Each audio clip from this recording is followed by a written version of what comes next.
Assalamualaikum warahmatullahi wabarakatuh. Jumpa lagi di tematik tema 2 persatuan dalam perbedaan, subtema 1 rukun dalam perbedaan, pembelajaran 6. Bagaimana kabarnya hari ini anak-anakku? Mudah-mudahan kalian semua dalam keadaan sehat dan selalu dilindungi oleh Allah.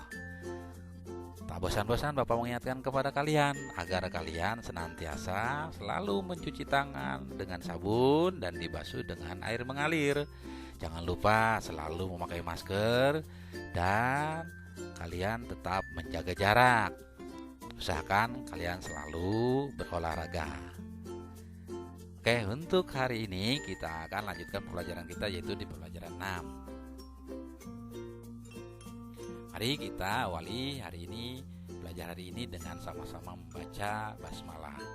Bismillahirrahmanirrahim.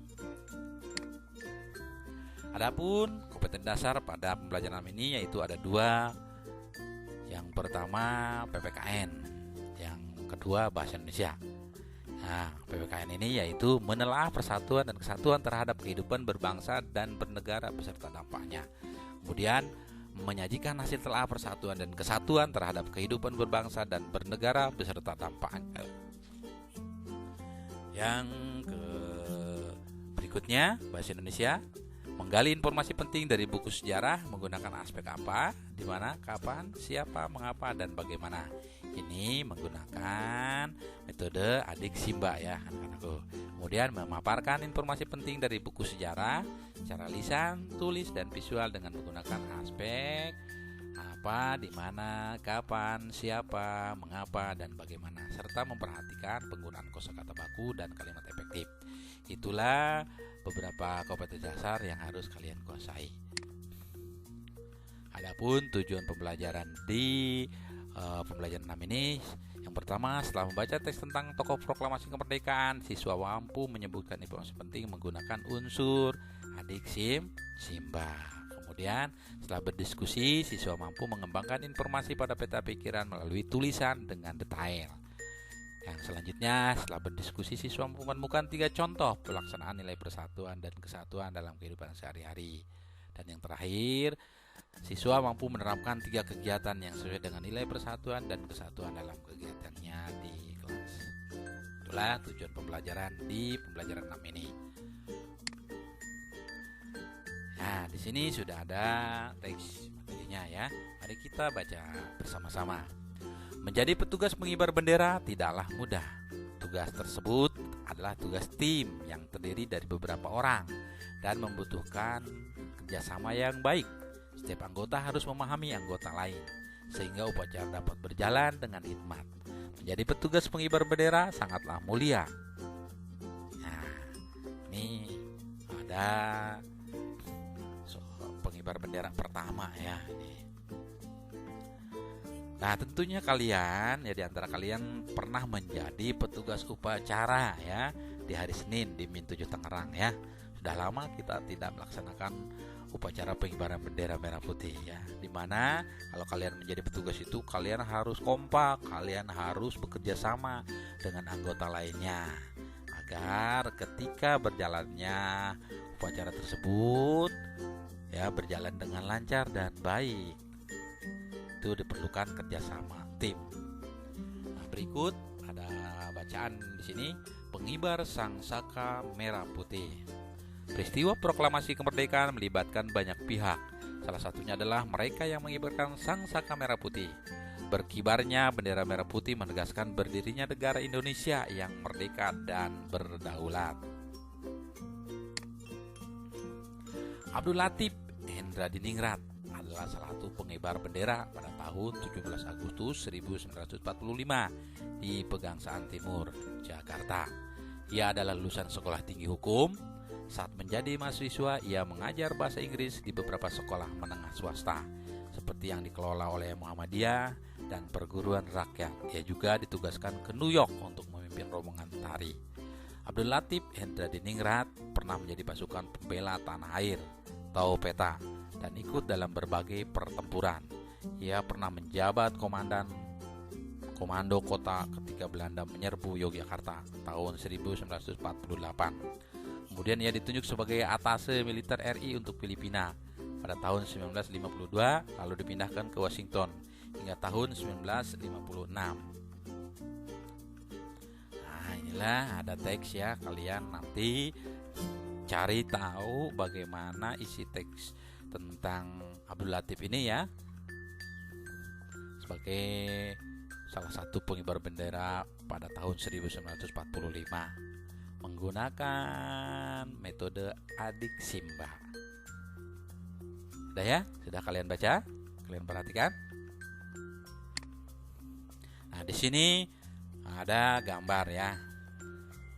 Gambar beberapa siswa ya yang sudah atau sedang melaksanakan tugasnya sebagai pengibar bendera merah putih ya.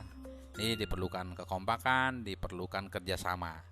Bukan hanya kita lihat di sini gambarnya petugas saja, melainkan di sini juga ada peserta upacaranya.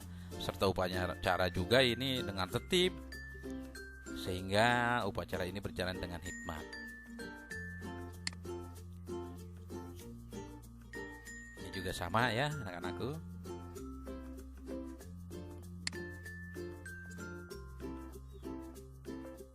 Ya, kita kalau melihat seperti ini kita kangen ya dengan sekolah kita. Sudah lama sekali kita tidak melaksanakan upacara bendera. Mudah-mudahan pandemi ini segera berakhir ya anak-anakku.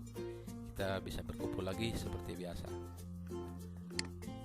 Baik, setelah tadi kita melihat atau membaca tentang informasi teks yang tadi ya, berdasarkan bacaan di atas, tulislah informasi penting pada peta pikiran berikut ya, menggunakan adik Simba. Apa, di mana, siapa, kapan, bagaimana, mengapa ya. Pengibar sang saka merah putih. Yang tadi judulnya pengibar sang saka merah putih. Ya. Tolong ini diisi ya.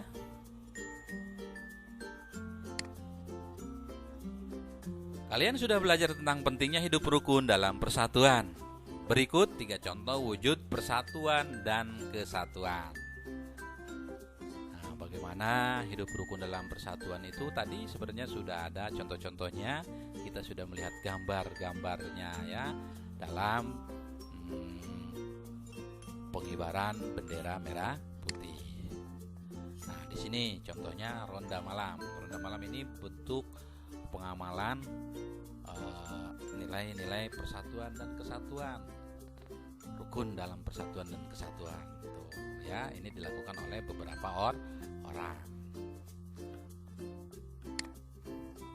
Kemudian membersihkan lingkungan, ini juga salah satu bentuk rukun dalam persatuan.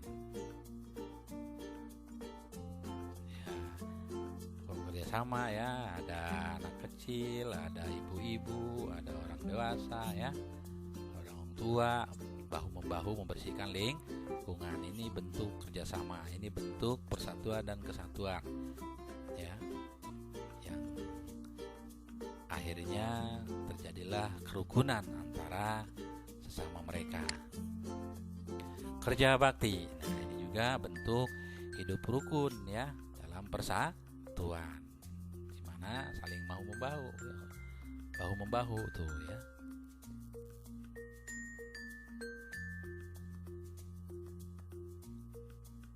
Baik, itulah salah 3 contoh. Masih banyak lagi contoh-contoh yang bisa kalian lihat di dalam kehidupan sehari-hari di lingkungan kalian masing-masing ya.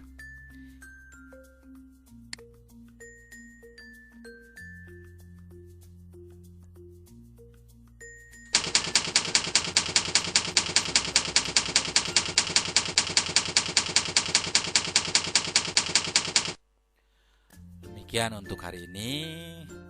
Atas perhatiannya aku ucapkan terima kasih ya. Insya Allah untuk besok ya, hari Rabu, kita akan ulangan harian atau penilaian harian tema 2 subtema 1 ya.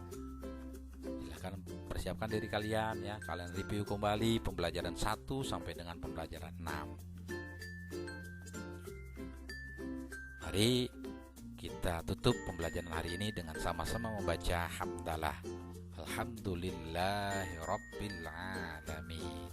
Assalamualaikum warahmatullahi wabarakatuh.